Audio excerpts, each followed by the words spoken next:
আজকে তোমাদের জন্য একটা শীতের দারুণ রেসিপি নিয়ে চলে এসেছি, যা পাতে থাকলে সত্যি এক থালা ভাত নিমেষেই শেষ হয়ে যাবে। বাজার থেকে ফেরার সময় একটা ছোট্ট রুই চোখে পড়াতে প্রায় 550 ওজনে সেইটিকে কাটিয়ে নিয়ে চলে এলাম। ভাবলাম আজকে এইটারই একটা গরম পাতলা ঝোল বানাবো। শীতের দুপুরে এইরকম একটা গরম পাতলা ঝোল পাতে থাকলে কিন্তু ভাতের সাথে একদম জমে ক্ষীর হয়ে যায়। তাহলে কি কি লাগছে একবার তোমাদের জানিয়ে দিই। 2টো মাঝারি সাইজের পেঁয়াজ, একটা টমেটো, 4-5টা লঙ্কা আর 2টো আলু। প্রথমে তো মাছটাকে একটু ম্যারিনেট করে নিতে হবে, তাই জন্যই প্রথমে লবণ, হলুদ আর একটুখানি লাল লঙ্কার গুঁড়ো দিয়ে ভালো করে মাছটাকে মাখিয়ে নেব। লবণটা নিজেদের পরিমাণ বুঝে দেবেন। আর হলুদ দিয়েছি 1/2 চামচ আর কাশ্মীরি লাল লঙ্কার গুঁড়ো দিয়েছি 1/2 চামচ। মশলাগুলোকে মাখিয়ে নিয়ে প্রায় 15-20 মিনিটের মতো একটু রেখে দিলে খুবই ভালো হয়। তাহলে কিন্তু মশলাগুলো আর লবণটা খুব ভালো করে মাছের মধ্যে ঢুকে যায়। বাড়িতে যদি কাশ্মীরি লাল লঙ্কার গুঁড়ো না থাকে তাহলে কিন্তু শুধু লবণ আর হলুদ দিয়েই তোমরা মাছটাকে মাখিয়ে নিতে পারো। আর হ্যাঁ, তোমাদের মাছের ব্যাপারটা বলা হয়নি যে এটা কি মাছ আর কতটা পরিমাণে আছে। এখানে নিয়েছি আমি রুই মাছ 500 গ্রাম পরিমাণ। এই রেসিপিটা তোমরা কিন্তু কাতলা কাটার সঙ্গেও করতে পারো। মশলাটা মাখানো কমপ্লিট হয়ে গেলে এটাকে আমি যেরকম বলেছিলাম ম্যারিনেশন করতে বসিয়ে দেব। তার কিছুক্ষণ বাদেই গ্যাসের ফ্লেমটা অন করে তার মধ্যে একটা কড়াই বসিয়ে সর্ষের তেল গরম হতে দেব। তেলটা একটু হালকা গরম হয়ে এলে তার মধ্যে ম্যারিনেট করা মাছটাকে এক এক করে দিয়ে ভালো করে উল্টে পাল্টে ভেজে নেব।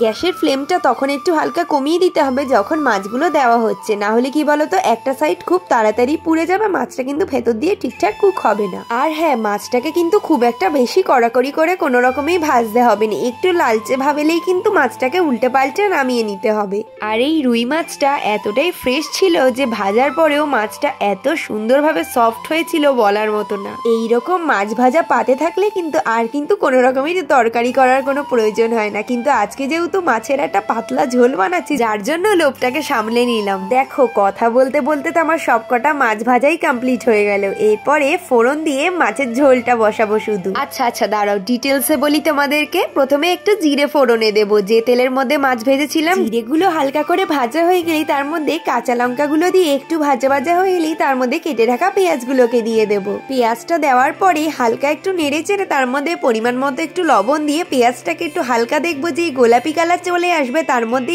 একে একে আলুগুলোকে দিয়ে দেবো। পেঁয়াজটা হালকা সেদ্ধ হলেই আলুটা দিয়ে দিলে আলুটাও কিন্তু আস্তে আস্তে ভাজা হতে থাকবে। আলুটা দেখেই বুঝতে পারছো কিরম ভাবে কাটতে হবে। একটু লম্বা লম্বি করে কাটলেই কিন্তু মাছের ঝোলের আলু খেতে খুবই ভালো লাগে। একটু হালকা নেড়ে চেড়ে একটা টমেটো যেটা কেটে রেখেছিলাম সেইটা এবারে দিয়ে দেবো। টমেটোটা দেওয়ার পরে একটু নেড়ে চেড়ে কিন্তু ঢাকা চাপা দিয়ে দিয়েছিলাম, সেটা আসলে ক্লিপে নেওয়া হয়নি যার জন্য দেখাতে পারছি না। ঢাকা চাপা দিলেই কিন্তু টমেটোটা খুব ভালো করে গলে যাবে। তারপরেই একে একে আদা রসুন বাটা 2 চামচ দিয়ে একটু নাড়াচাড়া করেই শুকনো মশলাগুলো এর মধ্যে অ্যাড করে দিতে হবে। শুকনো মশলার মধ্যে ওই আর কি জিরে, ধনে আর কাশ্মীরি লাল লঙ্কার গুঁড়ো। পরিমাণগুলো তোমাদেরকে জানিয়ে দিচ্ছি। জিরের গুঁড়ো 1 চামচ, ধনের গুঁড়ো 1.5 চামচ আর কাশ্মীরি লাল লঙ্কার গুঁড়ো 1 চামচ। আর দিয়েছি হালকা হলুদ গুঁড়ো, মানে যেটুকুনি পরিমাণ লাগে মাছের ঝোলে দেওয়ার জন্য। আমি 1/2 চামচের একটু বেশি ব্যবহার করেছি, তোমরা তোমাদের পরিমাণ বুঝে দিও। আর শেষে নিজেদের স্বাদ বুঝে পরিমাণ মতো লবণ দিয়ে দিও এর মধ্যে। এই প্রত্যেক কটা মশলাই কিন্তু তোমরা একেবারে জলে গুলে দিয়ে দিতে পারতে, আমি কিন্তু একটা একটা করে দিয়েছি, তাতেও কোনো কিন্তু প্রবলেম হয় না। এরপরে পরিমাণ মতো একটু জল দিয়ে ভালো করে মশলাগুলোকে কষাতে হবে। মশলাটাকে কষাতেও কিন্তু খুব একটা বেশি সময় লাগবে না। এইরকম ভাবে হালকা নেড়ে চেড়ে ঢাকা চাপা দিয়ে দিতে হবে। গ্যাসের ফ্লেমটা হাই করে রেখে মশলাটাকে এরকম ভাবে কষালে কিন্তু খুব তাড়াতাড়ি মশলার থেকে তেল বেরিয়ে মশলাটা কষে যায়। মশলাটা কষে গেলে তারপরে পরিমাণ বুঝে জল দিয়ে দিতে হবে, যে যেরকম পরিমাণে ঝোল খেতে চাও।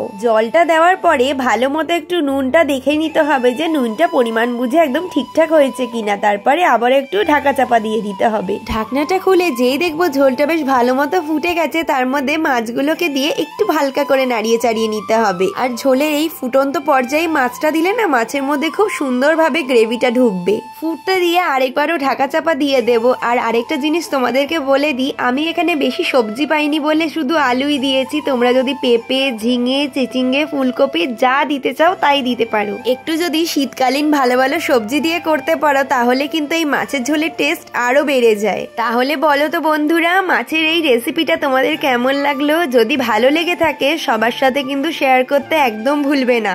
আর কিন্তু ভিডিও দেখার পাশাপাশি ভিডিওটাকে কিন্তু লাইকও করতে হবে। ভিডিও দেখে শুধু চলে গেলে কিন্তু একদম হবে না। তাহলে আজকের জন্য এইটুকুতেই শেষ করছি। আবারও দেখা হচ্ছে নতুন কোনো ভিডিওর সাথে। আজকের জন্য টাটা, সবাই খুবই ভালো থেকো।